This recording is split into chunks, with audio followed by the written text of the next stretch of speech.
जय श्री राधे कृष्ण। आप सभी का आपके अपने YouTube चैनल पे बहुत बहुत स्वागत है। आइए आज आप सब सुनेंगे अधिक मास पुरुषोत्तम मास महात्म्य कथा में 8वें अध्याय की कथा। अब तक आपने 1 से लेकर के 7 अध्याय कथा को श्रवण किया। अगर नहीं सुना हो तो हमारे चैनल पे वीडियो अपलोड है, आप जाकर के वहां से पिछले अध्याय कथा को श्रवण कर सकते हैं। हिंदू धर्म में अधिक मास का बड़ा ही विशेष महत्व माना गया है। अधिक मास में गंगा स्नान करना, दान पुण्यों का कार्य करना, भूमि पे शयन करना, भगवान विष्णु माता लक्ष्मी, भगवान राधा कृष्ण का पूजन करना, भगवान शिव माता पार्वती का पूजन करना, इन सबों का विशेष करके बड़ा ही महत्व माना गया है। अधिक मास में पुरुषोत्तम मास में आप जितने भी पुण्य कार्य करते हैं उसका कई गुना पुण्य फल प्राप्त होता है।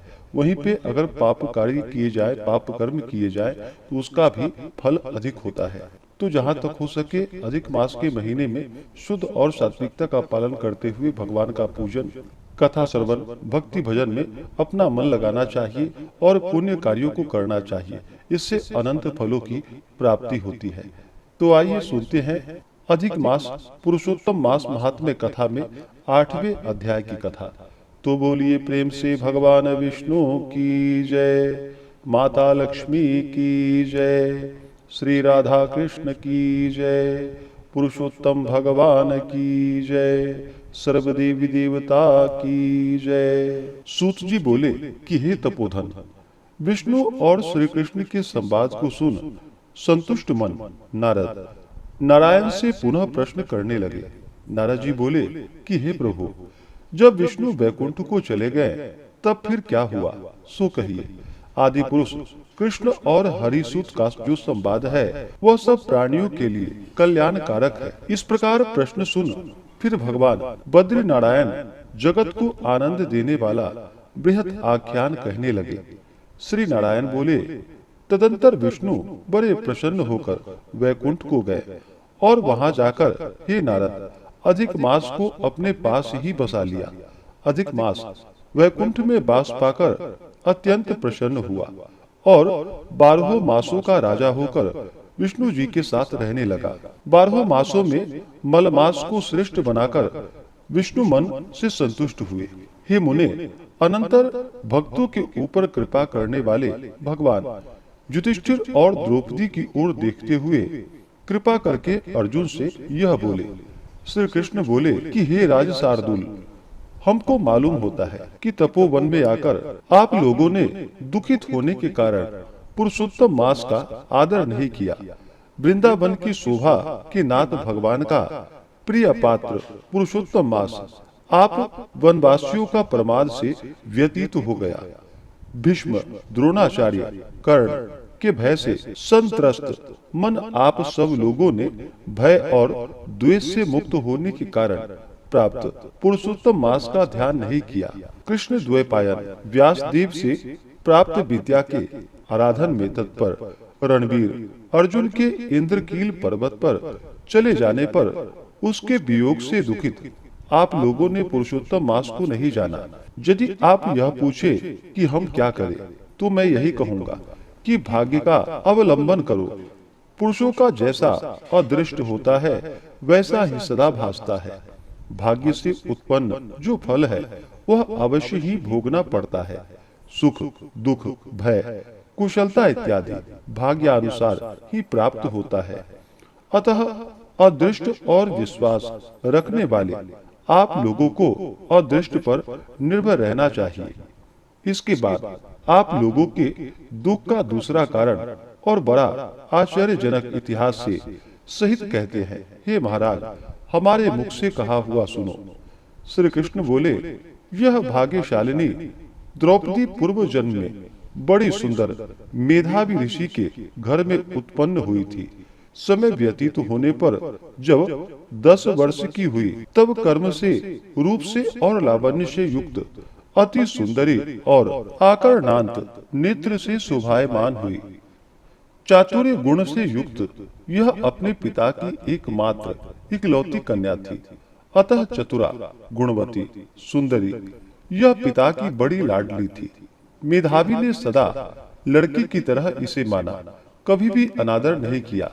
यह भी साहित्य शास्त्र में, पंडिता और नीति शास्त्र में भी प्रवीण थी। इसकी माता इसकी छोटी अवस्था में ही मर गई थी। पिता ने ही प्रसन्नता पूर्वक पाला पोसा था। पास में रहने वाली अपनी सखी के पुत्र पौत्रादि सुख को देख इसको भी अस्पृशा हुई और तब यह सोचने लगी कि हमें भी यह सुख कैसे प्राप्त होगा। गुण और भाग्य का निधि सुख देने वाला पति और सतपुत्र कैसे होंगे।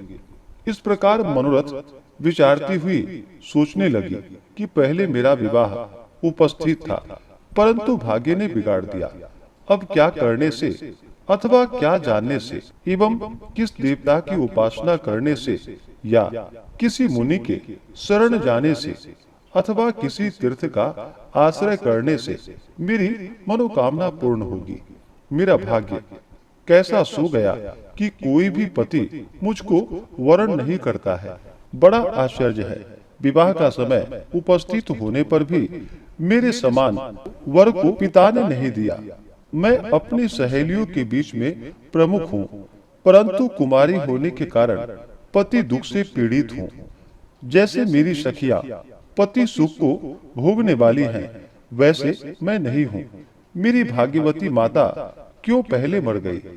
इस प्रकार चिंता से व्याकुल कन्या मनोरथ रूप समुद्र के मोह रूप जल में निमग्न हो शोक मोह रूप लहरों से पीड़ित हो गई। इसके पिता मेधावी ऋषि भी कन्यादान के लिए कन्या के समान वर ढूंढने के हेतु देश विदेश भ्रमण करने के लिए निकले, परंतु कन्या के अनुरूप वर न मिलने से अपने मनोरथ में निराश हुए। कन्या के और अपने भाग्य से कन्या दान रूप संकल्प के पूर्ण न होने से दैवी योग के कारण बड़ा भारी दारुण ज्वर उन्हें आ गया। सब अंग ऐसे फूटने लगे जैसे समस्त अंग टूट टूट कर अलग हो जाएंगे और ज्वर की ज्वाला से व्याकुल हुए। श्वास लेते हुए महादारुण मूर्छा से मदिरा पान से उन्मत्त की तरह पैर लड़खड़ाते गिरते पड़ते किसी तरह घर में आए और आते ही पृथ्वी पर गिर पड़े। भय से विह्वल कन्या जब तक पिता को देखने आए तब तक कन्या को स्मरण करते हुए मेधावी मुनि मरणासन्न हो गए।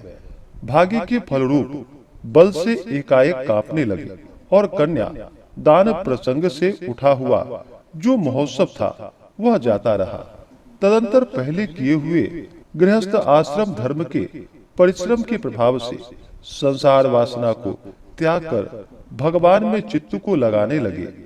उस मुमुर्षु मेधावी ऋषि ने शीघ्र ही नील कमल के समान श्याम त्रिबली से सुंदर आकृति वाले पुरुषोत्तम हरि का स्मरण किया।